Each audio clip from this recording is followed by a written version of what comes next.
أما بعد فأعوذ بالله من الشيطان الرجيم. بسم الله الرحمن الرحيم. قل لا أسألكم عليه أجرا إلا المودة في القربى. آمنت بالله صدق الله مولانا العظيم وصدق رسوله النبي الكريم الأمين. قال الله تعالى في شان حبيبه إن الله وملائكته يصلون على النبي يا أيها الذين آمنوا صلوا عليه وسلموا تسلیما. بآواز بلند درود و سلام کا نذرانہ پیش فرمائیں.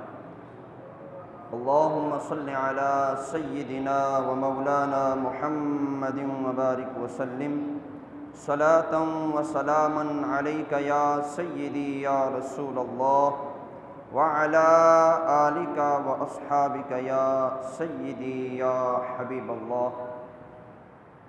حمد و صلاۃ کے بعد میرے مقتدر محترم واجب الاحترام بزرگوں، دوستوں، پیارے ساتھیوں، اللہ رب العزت کے فضل و کرم سے میں اور آپ آج ذکر امام علی مقام سننے کے لیے جمع ہوئے ہیں. اللہ رب العزت اپنے محبوب کے نواسوں کا صدقہ ہم سب کا مل بیٹھنا اپنی بارگاہ میں قبول فرمائے. ذرا کہہ دیں آمین. آباب دی وقار عزت والوں کا ذکر عزت والے کرتے ہیں، اہل محبت کا ذکر اہل محبت کرتے ہیں. ہمیں سچی عقیدت ہے آل نبی سے، ہمیں سچی محبت ہے اہل بیت اطہار سے. تو یہ ورثہ اللہ تعالیٰ نے ہمارے حق میں لکھا ہے کہ ہم نبی مکرم کی عزت اور عظمت کا اعلان بھی کرتے ہیں، حضور کے اہل بیت اطہار کا احترام بھی کرتے ہیں، حضور کی نواسوں کا ذکر اور تذکرہ ہم اپنے ایمان کی جلا اور اپنے ایمان کی محبت اور عقیدت سمجھتے ہیں.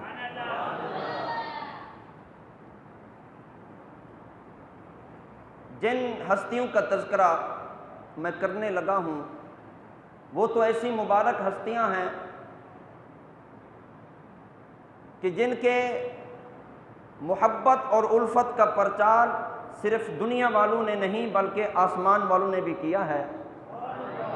اور ان کا مقام و مرتبہ تو یہ ہے، میرے محبوب مکرم صلی اللہ علیہ وسلم نے ارشاد فرمایا الحسن والحسین سیدا شباب اہل الجنہ. فرمایا میرے حسن اور میرے حسین جنتی جوانوں کے سردار ہیں.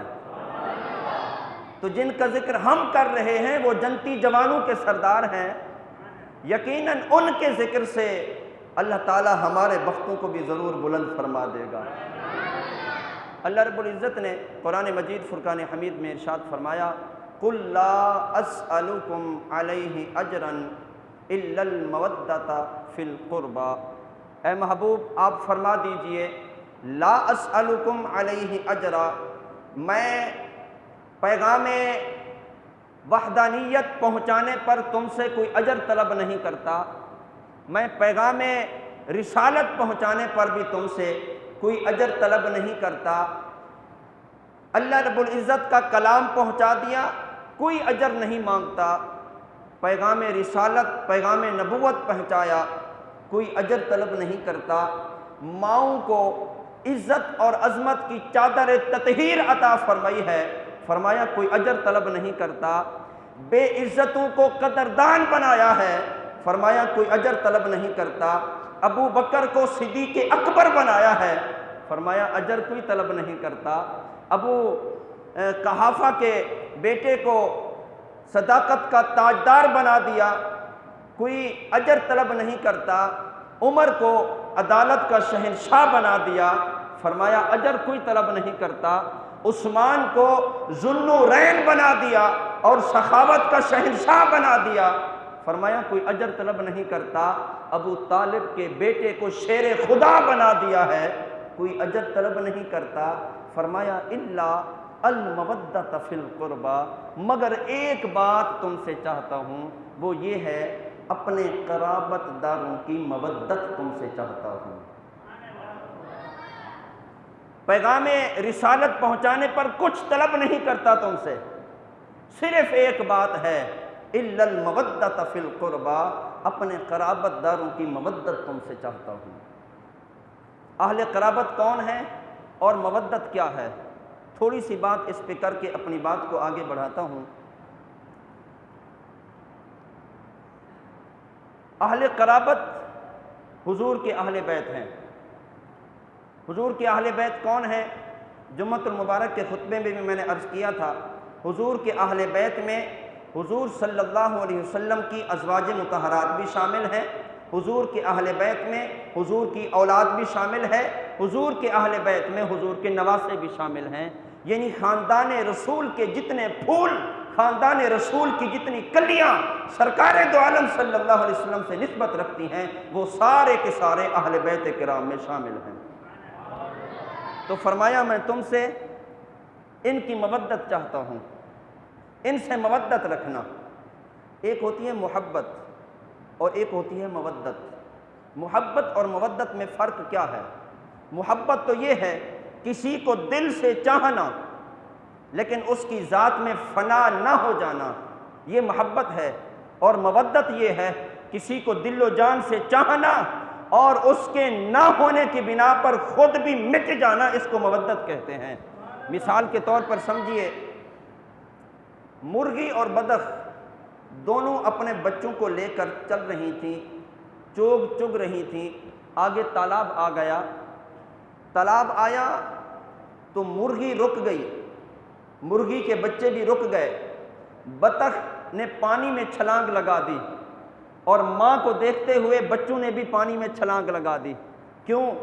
کیونکہ بطخ کو پانی سے محبت ہے، جب اس کو پانی مل گیا اس نے اپنی سنگت نہیں دیکھی ہے، اس نے اپنی نسبت نہیں دیکھی کہ میرے ساتھ تو مرغی بھی چل رہی تھی، اس نے اپنی محبت کا ثبوت دے کر پانی میں چھلانگ لگئی اور وقت گزارا، جتنی دیر ٹھہری رہی اپنی مرضی سے واپس آ گئی۔ میں آپ سے پوچھتا ہوں، بطخ جل زمین پر تھی زندہ تھی، جب پانی میں گئی تب بھی زندہ تھی، جب پانی سے واپس بحر آ گئی تب بھی زندہ تھی۔ اسی طرح ایک اور مخلوق ہے جو پانی کے اندر رہتی ہے، جس کو مچھلی کہا جاتا ہے، فش کہتے ہیں، جسے مچھلی کہتے ہیں۔ مچھلی پانی کے اندر رہتی ہے۔ میں آپ سے پوچھتا ہوں، مچھلی کو پانی سے نکال کر بحر رکھا جائے، کیا وہ زندہ رہ سکتی ہے؟ نہیں رہ سکتی ہے۔ یہی فرق ہے محبت اور مودت میں۔ بطخ کو پانی سے محبت تھی، مودت نہیں تھی۔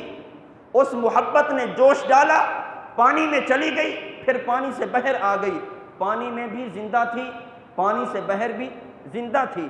مچھلی کو پانی سے صرف محبت نہیں بلکہ مودت ہے۔ مچھلی جب تک پانی میں رہتی ہے خوش و خرم رہتی ہے، اگر مچھلی کو پانی سے باہر نکال دیا جائے تو لمحے بھر کے لیے بھی زندہ نہیں رہ سکتی۔ میرے حضور نے محبت نہیں فرمایا، مودت فرمایا ہے۔ فرمایا میرے اہل بیت سے مودت رکھنا۔ محبت تو ہر کوئی کرتا ہوگا، مودت وہی کرتے ہیں جو حضور کے بھی چاہنے والے ہوتے ہیں، اہل بیت کے بھی چاہنے والے ہوتے ہیں۔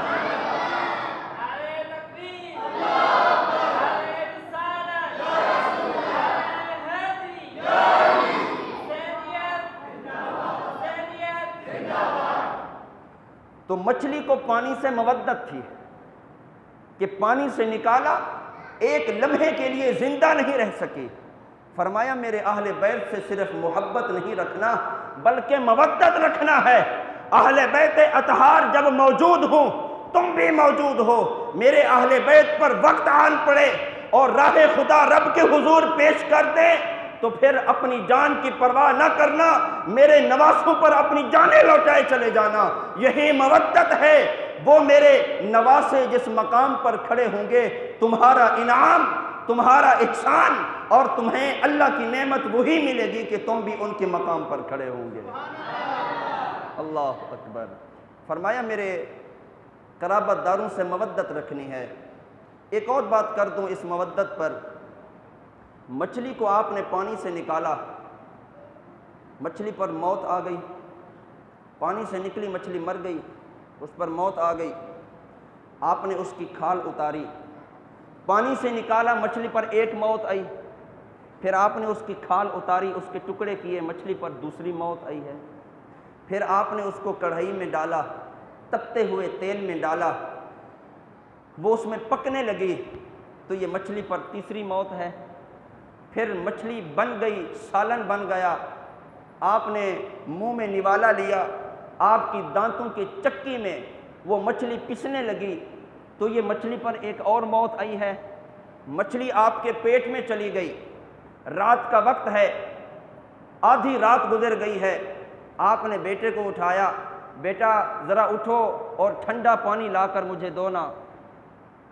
بیٹا اٹھو اور ٹھنڈا پانی ذرا لا کر دو، بیٹا پوچھے گا اے ابا جان گزشتہ رات تو آپ نے پانی طلب نہیں کیا تھا، آج رات کے اس آدھے حصے میں آپ پانی طلب کیوں کر رہے ہیں؟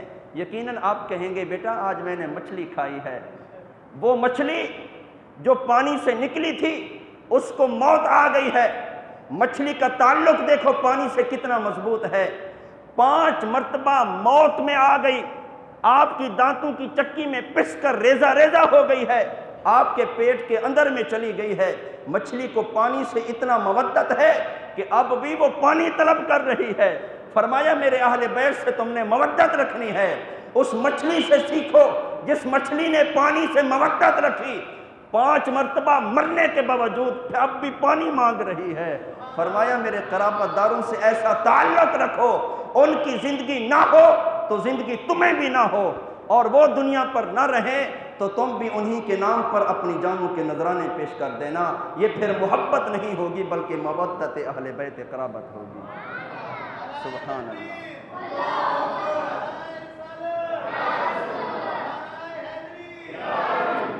جن لوگوں نے مودت اہل بیت رکھی ان کو مقام کیا ملا؟ جنہوں نے صرف محبت کے نعرے لگائے ان کو مقام کیا ملا؟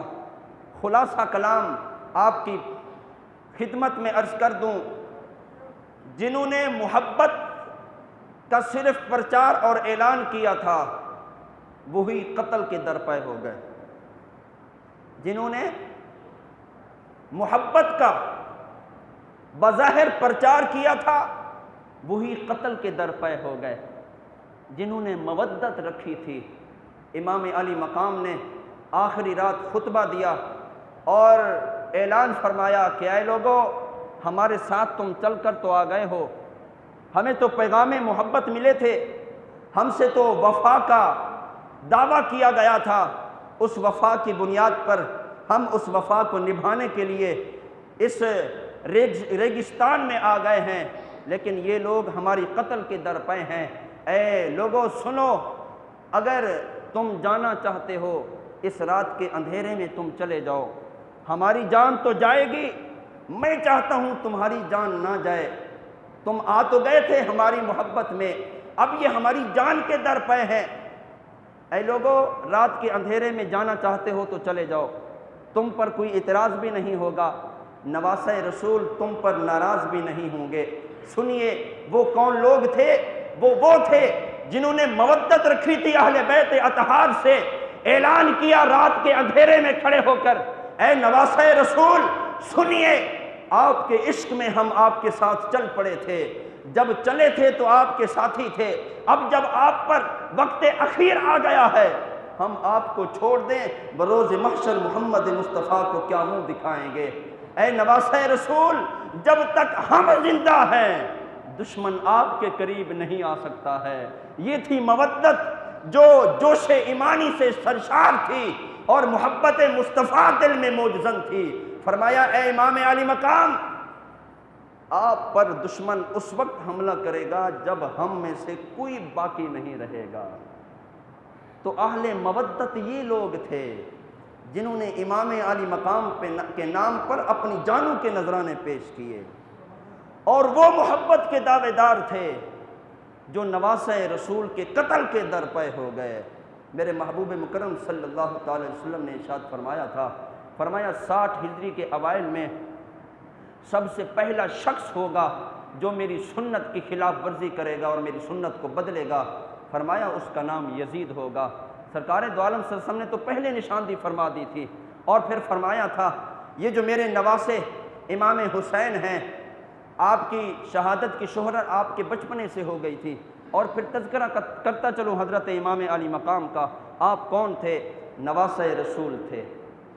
ذرا کہہ دیں سبحان اللہ۔ نواسے رسول تھے، راکب دوش مصطفیٰ تھے، حضور کے کاندھوں پر سوار ہونے والی شخصیت امام حسین تھے، حضور کی زلفوں سے کھلنے والی شخصیت امام حسین تھے، جن کی تربیت گود مصطفیٰ میں ہوئی ہے، جن کو علم کے جام مدینۃ العلم والی شخصیت نے عطا فرمائے ہیں، وہ امام علی مقام امام حسین۔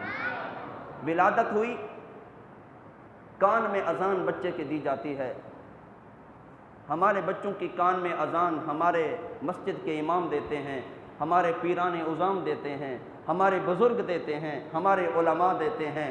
قربان جائیں امام حسین کی قسمت پر، ولادت ہوئی، کان میں اذان کسی اور نے نہیں، امام الانبیاء نے دی ہے۔ ہمارے بچوں کے منہ میں گھٹی ہمارے بزرگ دیتے ہیں۔ کتنی عظمت والے ہیں میرے امام، جن کے منہ میں گھٹی کسی اور نے نہیں، تاجدار انبیاء نے دی ہے۔ اور پھر اگر یہ جملہ کہہ دوں تو بلا اختیار آپ کی زبان سے سبحان اللہ کی صدا آئے گی۔ امام علی مقام امام حسین رضی اللہ تعالی عنہ وہ شخصیت ہیں، سب سے پہلی غذا جو امام علی مقام کے پیٹ میں پہنچی ہے کوئی اور نہیں تھی، لعاب دہن مصطفیٰ آپ کے پیٹ میں پہنچا ہے۔ لوگ تو تقابل کرنے کی کوشش کرتے ہیں کہ حسین کون ہے، یزید کون ہے۔ ارے بھائی، یزید تو تقابل کرنے کے قابل ہی نہیں ہے، جن کی پرورش گود مصطفیٰ میں ہوئی ہے، ذرا بتائیے اس ہستی کا مقابلہ کون کر سکتا ہے؟ جن کے پیٹ میں غذا میرے حضور کا لعاب دہن پہنچا ہو، اس ہستی کا مقابلہ کون کر رہا ہے؟ اور ادھر آئیے، یزید بدبخت کون تھا؟ ایک بدنما شخص تھا، بدبخت شخص تھا، جس کے چہرے پر بدبختی کا سیاہ داغ تھا، شرابی تھا، زانی تھا، زناہکار تھا، فاسق و فاجر تھا، جس نے اپنی سلطنت میں معاذ اللہ ثم معاذ اللہ ماؤں، بیٹیوں اور بہنوں سے نکاح کرنا جائز قرار دیا تھا۔ اور امام جلال الدین سیوطی رحمۃ اللہ تعالی علیہ تاریخ الخلفاء کے اندر آپ لکھتے ہیں، فرمایا یہ یزید تو وہ بدبخت شخص ہے جس نے اپنی سوتیلی ماں کو بھی نکاح کا پیغام دے دیا تھا، معاذ اللہ، جس کا کردار اتنا برا ہو، جس کے اعمال اتنے برے ہوں، یہ میرے امام کا مقابلہ کرے گا؟ ارے یہ تو میرے رب کی رضا تھی، دین مصطفیٰ کی ابیاری کرنی تھی، عمارت دین کو مضبوط کرنا تھا۔ امام علی مقام نے اپنی جانوں کے نذرانے پیش کر دیے، اس کی بدبختی کب تک رہی؟ چند سال اس کی بدبختی رہی اور اس کی سلطنت رہی۔ اس کے بعد اس کے بیٹے کو جب تخت نشین کیا گیا، 6 ماہ تک گھر سے باہر نہیں نکلا۔ معاویہ بن یزید، یزید کا بیٹا معاویہ بن یزید، اس کو تخت نشین کر دیا کہ تم اپنے باپ کی جگہ پر تخت نشین ہو، تم سردار ہو، تم امام ہو۔ 6 ماہ تک گھر سے باہر نہیں نکلا۔ اس کا یہ اعلان تھا کہ جس کی سلطنت میں نواسۂ رسول پر ظلم و ستم کے پہاڑ ڈھائے ہوں، خاندان نبوت کے پھول جس کی سلطنت سے اجڑے ہوں، اس سلطنت پہ معاویہ نہیں بیٹھ سکتا ہے۔ حضرت معاویہ وہ خوش خلق انسان تھا، وہ علم کا بحر کراں انسان تھا، جو محبت رسول بھی سمجھتا تھا، عشق اہل بیت بھی سمجھتا تھا۔ سلطنت پر ہونے کے باوجود تخت پر کبھی نہیں بیٹھا، بستر پر ہی اس کو موت آئی تھی۔ تو ایسی سلطنت جو چند عرصے کی ہو اور دولت کا نشہ جب دل و جان پر چڑھا ہوا ہو تو وہاں غیرت اور حمیت پھر نظر نہیں آتی ہے۔ جب دولت سامنے ہو پھر محبت اور عشق جوش نہیں مارتا ہے۔ میرے امام علی مقام امام حسین رضی اللہ تعالی عنہ، آپ کی ذات تو وہ ہے، صبر و استقلال کے سمندر ہیں۔ ذرا کہہ دینا سبحان اللہ، صبر و استقلال کے سمندر ہیں۔ سخاوت اور بردباری کے دریا ہیں۔ امام علی مقام علم و فضل کے بے کنار سمندر ہیں۔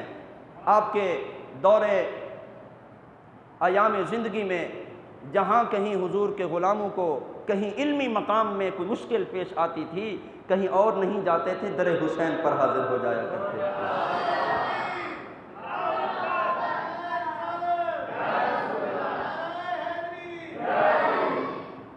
ان کو پتہ ہے علم کے شاہر کے نواسے ہیں، علم کے شہر کے نواسے ہیں، علم کے دروازے کے بیٹے ہیں۔ انا مدینۃ العلم، حضور نے فرمایا، وعلی بابها، میں علم کا شہر ہوں اور علی اس شہر کا دروازہ ہے۔ جن کے والد علم کے دروازے ہوں، جن کے نانا علم کے شہر ہوں، پھر اس نواسے کے علم کا مقام کیا ہوگا؟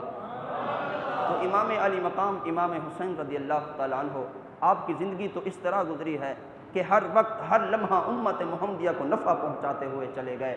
اور پھر سن 60 ہجری کی بات ہے، 3 ذی الحجہ ہے، جب یزید تخت نشین ہوا اور اپنی حکومت کو مستحکم بنانے کی اس نے کوشش کی، تو اس نے سوچا کہ یہ جو ساری امت مسلمہ کا رخ ایک طرف ہے، اس امت محمدیہ کو میں اپنا گرویدہ اور اپنے تابع کیسے کر سکتا ہوں؟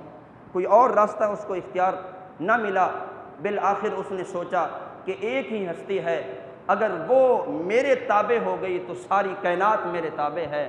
اور پھر امام علی مقام امام حسین رضی اللہ تعالیٰ عنہ کو خط لکھا اور بیعت کا پروانہ بھیجا۔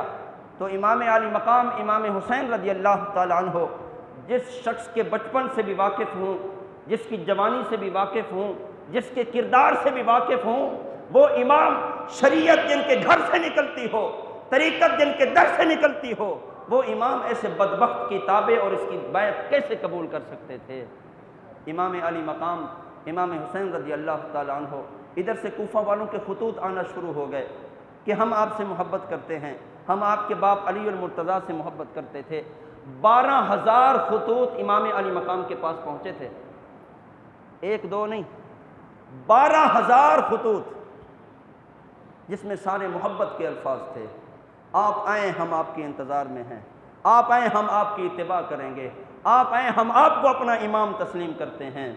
جب کوئی محبت سے دعوت دیتا ہے، اس کی دعوت کو ٹھکرانا یہ آل نبی کا کام نہیں ہے۔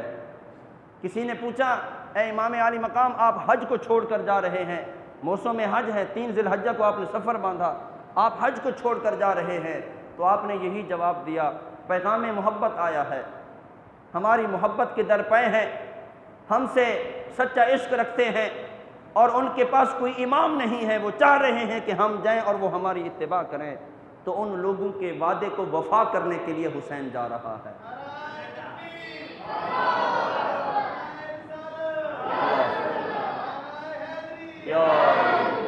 تو امام علی مقام امام حسین رضی اللہ تعالیٰ عنہ چل پڑے، بالآخر میدان کربلا میں پہنچے۔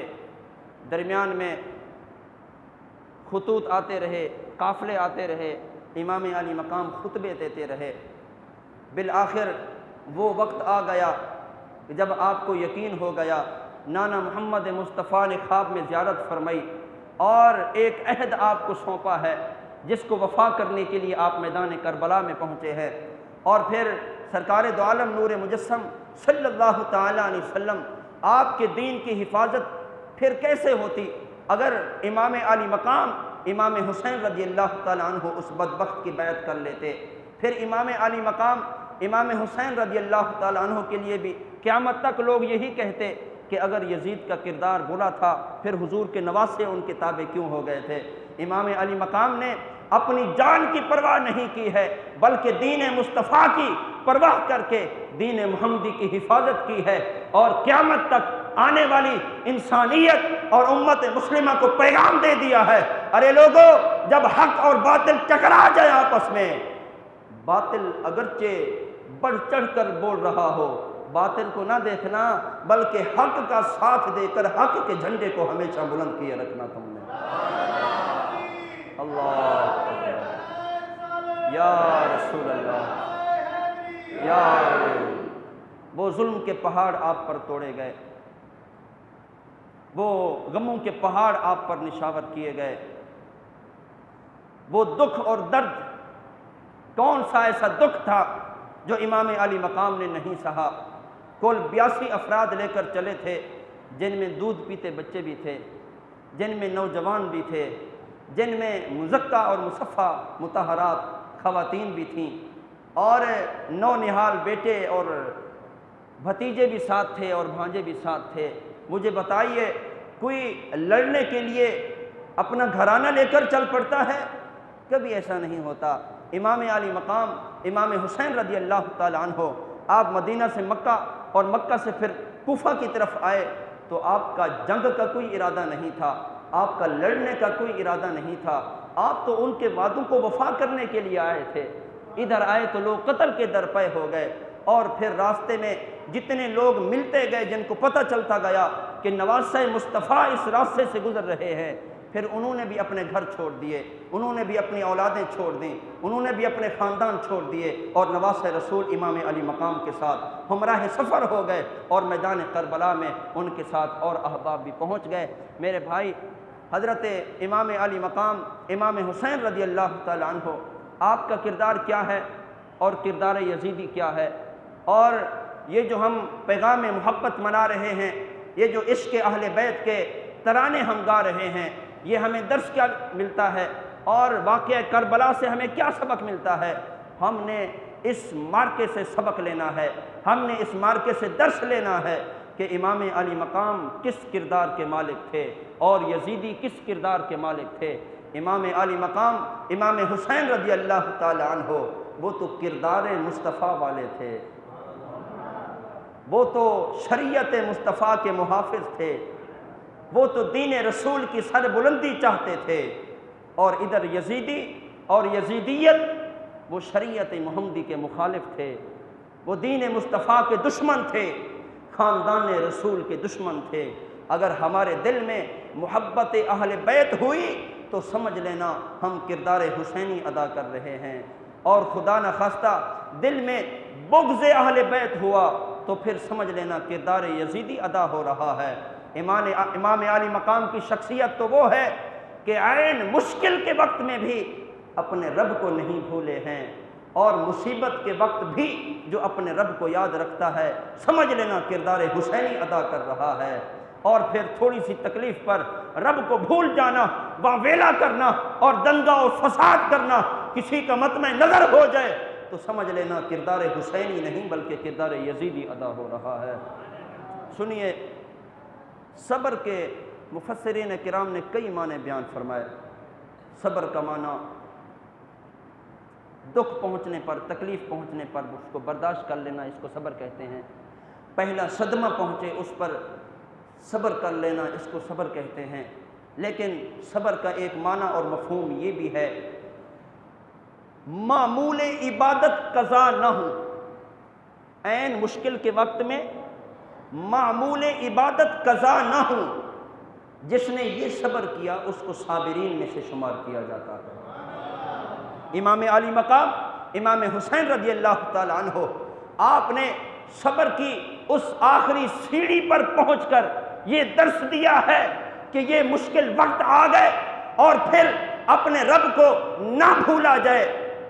یہ صرف صابر نہیں بلکہ صابرین کا سردار کہلائے جاتے ہیں۔ ذرا سنیے، اس بات کو میں واضح کر دوں، کیا مطلب مصیبت پہنچے اور معمول عبادت قضا نہ ہو؟ سنیے، موت تو ہر کسی کو آنی ہے۔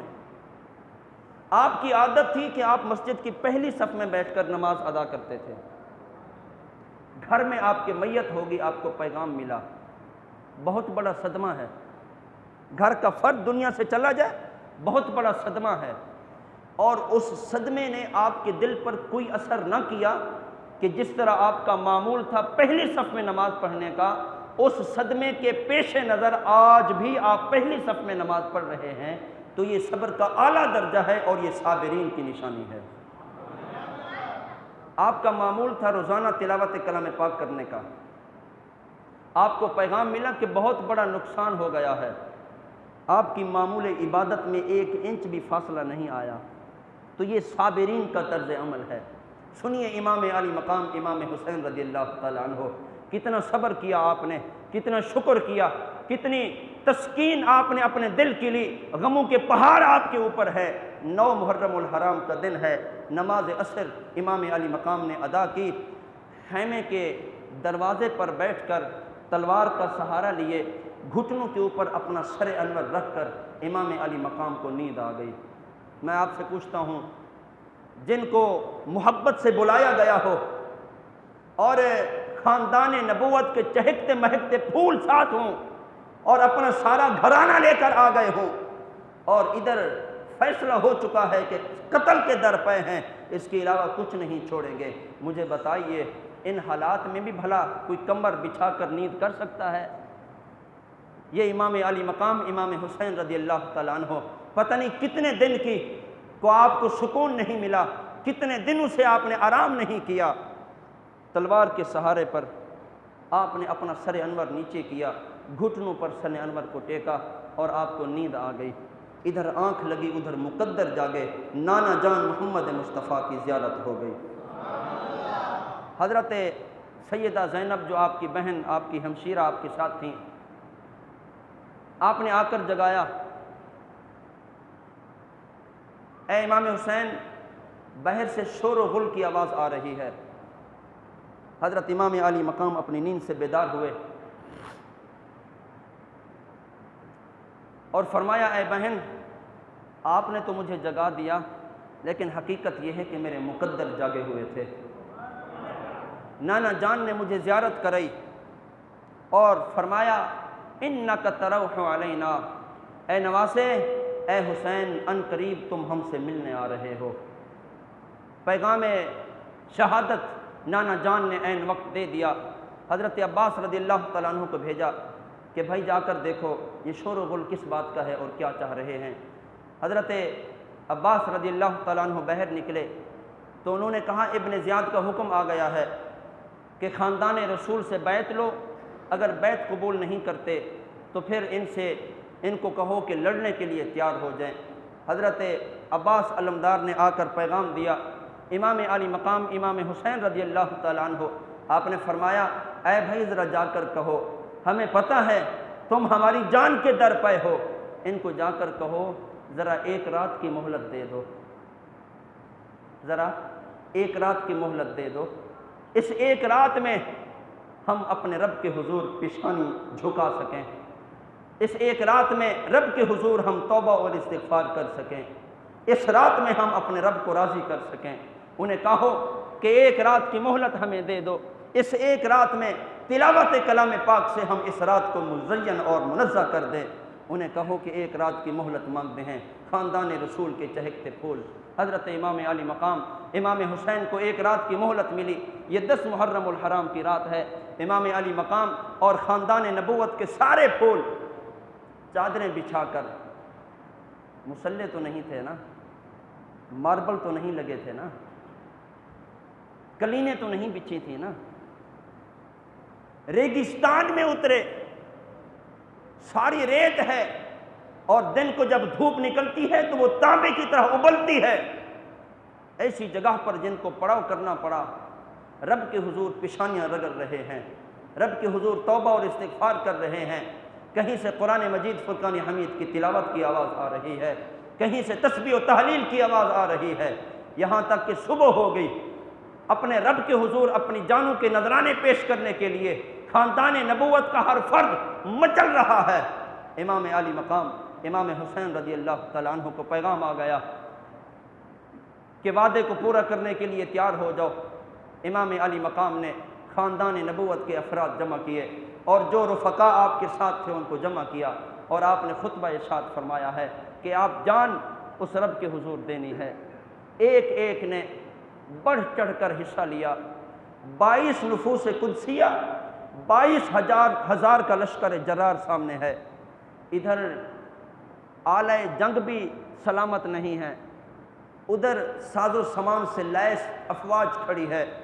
مجھے بتائیے 22,000 کا مقابلہ یہ چند نفوس قدسیہ جن میں بچے ہیں اور جوان ہیں یہ کس طرح کریں گے؟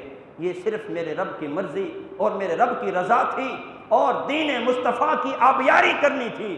اور پھر دہشت ایسی تھی، وحشت ایسی تھی، خوف ایسا تھا خاندان رسول کا، ان کے چہروں کا خوف اور دہشت ایسی تھی کہ 22,000 کا لشکر منگانا پڑا۔ اب بھی خوف زدہ ہیں۔ 3 دن پہلے پانی بند کر دیا، اگر پانی کا ایک قطرہ ان کے منہ میں چلا گیا ہماری صفوں میں صف ماتم بچھ جائے گا۔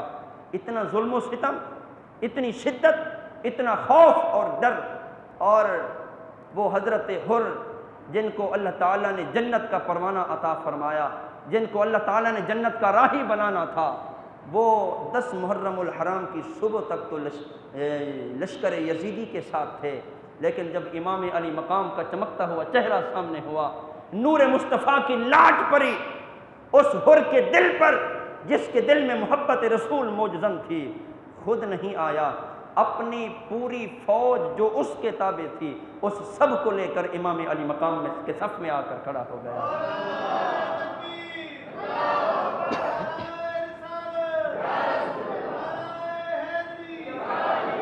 امام علی مقام امام حسین رضی اللہ تعالیٰ عنہ، آپ نے نام پوچھا اتمام حجت کے لیے، اس نے کہا مجھے حر کہتے ہیں۔ حر کا معنی ہے آزاد۔ امام علی مقام نے خوشخبری دی ہے، پہلے تو تھا جہنمیوں کی صف میں، اللہ تعالیٰ نے تجھے چن کر جنتیوں کی صف میں کھڑا ہو گیا ہے، جا آج تو آگے جہنم، نار جہنم سے آج سے تو آزاد ہے۔ جس کا نام آزاد تھا، حر تھا، امام علی مقام نے جہنم کی آگ سے اٹھے پوری کائنات کے لیے اور قیامت تک کے لیے اس کو آزاد کر دیا ہے۔ اور پھر حضرت حر نے خطبہ دیا کہ اے لوگوں، تم نے بلایا تھا، تمہارے وعدوں کی وفا کرنے کے لیے خاندان نبوت کے چہکتے پھول آ گئے ہیں، آج تم قتل کے در پے ہو، جب تک میرے جسم میں جان ہے تمہیں خاندان رسول تک بڑھنے نہیں دوں گا۔ حضرت حر رضی اللہ تعالیٰ عنہ آگے بڑھے، یزیدی لشکر کی صفوں کو تہس نہس کرتے رہے، بالآخر آپ کی شہادت ہو گئی۔ یکے بعد دیگرے خاندان نبوت کے پھول بھی آگے بڑھتے گئے، بالآخر وہ وقت آ گیا، دوپہر کا وقت ہے، 10 محرم الحرام ہے، جمعہ کا دن ہے، عین نماز کا وقت ہے۔ امام علی مقام امام حسین رضی اللہ تعالیٰ عنہ جب دیکھا کہ 72 خاندان نبوت کے افراد، ان کی لاشیں سامنے ہیں، علی اکبر بھی سامنے ہیں، علی اصغر کا لاشا بھی سامنے ہے، عباس علمدار بازو کٹا کر بھی اپنی جان نشاور کر چکے ہیں، خاندان نبوت کا کوئی فرد باقی نہیں سوائے امام زین العابدین کے، اور جتنے اہل محبت آئے تھے وہ سب ان کی لاشیں امام علی مقام کے سامنے موجود ہیں۔ آپ نے خطبہ دیا کہ اے یزیدیو سنو، مجھے پتہ ہے تم میری قتل کے در پے ہو، مجھے پتہ ہے تم میری جان کے پیاسے ہو، سنو جانتے ہو میں کون ہوں؟ میری ماں جنت کی عورتوں کی سردار ہے، میں اس ماں کا بیٹا ہوں تو جنتی خواتین کی سردار ہے، اور میں اس شیر خدا کا بیٹا ہوں جو علم کے شہر کا دروازہ ہے، اور میں اس نبی کا نواسہ ہوں جو سارے نبیوں کا امام اور سردار ہے۔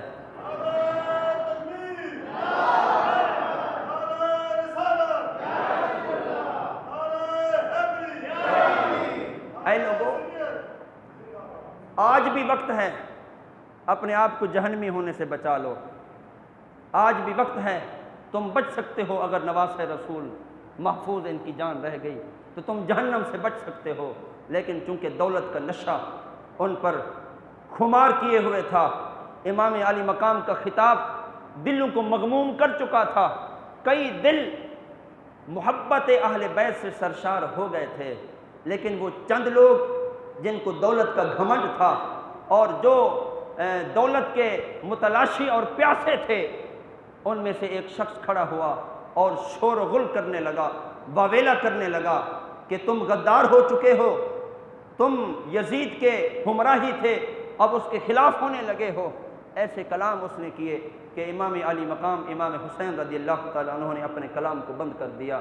بالآخر امام علی مقام نے اپنے خاندان نبوت کی ان صاحبزادیوں اور ان خواتین کو جا کر صبر و تکلیل کا درس دیا، امام زین العابدین کے سپرد ان کو کیا، خود حیدر کرار ہاتھ میں لے کر، وہ قبہ رسول سر پہ لے کر، اور نبی اکرم نور مجسم صلی اللہ علیہ وسلم کی چادر مبارک اپنے جسم پہ اوڑھ کر، گھوڑے پر سوار ہو کر جب یزیدی لشکر میں آئے تو آواز آ رہی تھی، یہ کون شاہ سوار ہے، یہ کون شاہ سوار ہے، یہ کون شاہ سوار ہے کہ لباس ہے پھٹا ہوا، لخت لخت کٹا ہوا، پھر بھی ہے ڈٹا ہوا، یہ نبی کا نور عین ہے، یہ بالیقین حسین ہے۔ پہچاننے والے موجود تھے، دیکھنے والے موجود تھے، جن کے سامنے امام علی مقام کا بچپن تھا، جن کے سامنے امام علی مقام کی جوانی تھی، وہ سب جانتے تھے یہ کون ہے۔ بالآخر کہنے لگے کہ یہ نبی کا نور عین ہے، یہ بالیقین حسین ہے۔ امام علی مقام آگے بڑھے اور یزیدی لشکر میں سے ایک شخص جس کے پہلوان ہونے کا دبدبہ عراق اور شام میں تھا اور ہاتھی کی طرح وہ جھومتا تھا، اس کو امام علی مقام کے مقابلے کے لیے بھیجا۔ جیسے وہ امام علی مقام کے سامنے آیا، آپ نے ایک ہی وار کر کے اس کو ڈھیر کر کے جہنم واصل کر دیا۔ ایک اور شخص جس کے 4 بیٹے اور ان کا اعلان تھا عراق اور شام میں ہمارے مقابلے کا کوئی نہیں ہے، امام علی مقام کے سامنے آئے، بیٹے نے کہا ابا پہلے میں جاتا ہوں، اس نے کہا نہیں تو نہیں جا، تیرے دوسرے بھائی کو بھیجتا ہوں، اس نے کہا نہیں میرے دلیر اور بہادر ہونے کا ڈنکا عراق اور شام میں بجتا ہے، میں جاتا ہوں اور امام حسین کا سر لے کر تمہارے پاس آؤں گا۔ لیکن اسے کیا پتا تھا جس کے سامنے جا رہا ہوں اس کے ہاتھ میں جو تلوار ہے علی شیر خدا کی تلوار ہے۔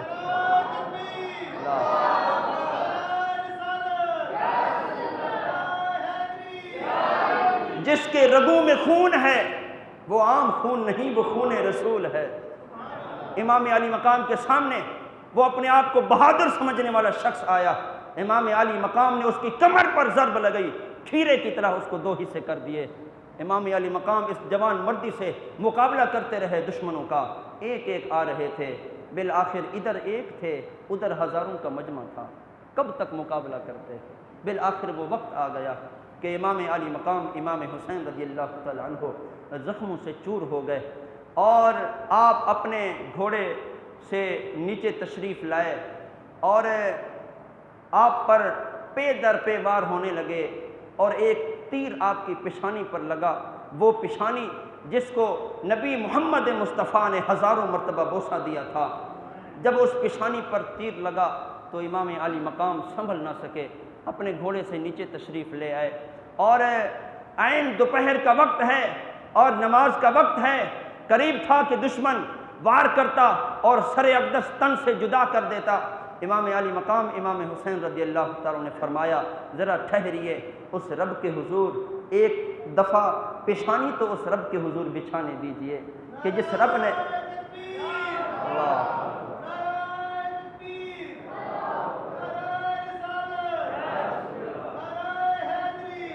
امام علی مقام امام حسین رضی اللہ تعالیٰ عنہ عین دوپہر کا وقت ہے، نماز ظہر ادا کرنے کے لیے آپ نے اپنا سر انور زمین پر بچھایا، ایک ہی سجدہ کیا تھا، ادھر وار کیا خولی بن یزید نے یا پھر شمر خبیث نے ایک وار کیا اور آپ کے سر اقدس کو تن سے جدا کر دیا، اور وہ سمجھ رہے تھے کہ ہم نے یزید کا کردار ادا کر کے امام علی مقام کو شہید کر کے نیست و نابود کر دیا ہے۔ لیکن سنیے، میدان کربلا کا ذرہ ذرہ اور ریگستان کا ہر ہر کونا یہ اعلان کر رہا تھا کہ اے حسین تو زندہ ہے واللہ، تو زندہ ہے واللہ، میری چشم عالم سے چھپ جانے والے۔ انہوں نے سمجھا ہم نے امام علی مقام کو زیر کر دیا ہے، حقیقت یہ تھی زیر تو یزیدیت ہوئی تھی، امام علی مقام کا سر پھر فخر سے بلند ہو گیا۔ لا الہ تو پڑھ لیا اب لے مزہ تاثیر کا، لا الہ کی تحریر میں خون ہے شبیر کا، لا الہ پڑھنے والوں لا الہ سے پوچھ لو، لا الہ تو بچ گیا گھر لٹ گیا شبیر کا۔ قتل حسین اصل میں مرگ یزید ہے، اسلام زندہ ہوتا ہے ہر کربلا کے بعد۔ امام علی مقام نے ان مشکل حالات میں بھی اپنی جان راہ خدا میں دے کر ایک درس دیا ہے کہ شاہ است حسین، بادشاہ است حسین۔ یاد رکھنا یہ شعر اکثر شیعہ پڑھتے ہیں، اور ان ایام میں ان اشعار کو بینر پہ لکھ کے جو ہے نا وہ لگایا جاتا ہے روڈوں پر اور دکانوں پر۔ یاد رکھنا یہ شعر شیعوں کا نہیں ہے، یہ سلسلہ چشتیہ کے ہادی و رہنما حضرت خواجہ معین الدین چشتی اجمیری رحمۃ اللہ تعالی علیہ، آپ نے یہ شعر لکھا امام علی مقام کی شان میں۔ فرمایا شاہ است حسین، بادشاہ است حسین، دین است حسین، دین پناہ است حسین، سرداد ناداد دست در دست یزید، حقا کے بنائے لا الہ است حسین۔ افضل ہے کل جہاں میں، افضل ہے کل جہاں سے گھرانہ حسین کا۔ ذرا کہہ دیجئے سبحان اللہ۔ افضل ہے کل جہاں سے گھرانہ حسین کا، نبیوں کا تاجدار ہے نانا حسین کا۔ ایک پل کی تھی حکومت یزید کی، ارے صدیاں حسین کی ہیں زمانہ حسین کا۔ امام علی مقام امام حسین رضی اللہ تعالیٰ عنہ، آپ نے شہادت کا رتبہ پایا، مقام شہادت آپ نے پایا۔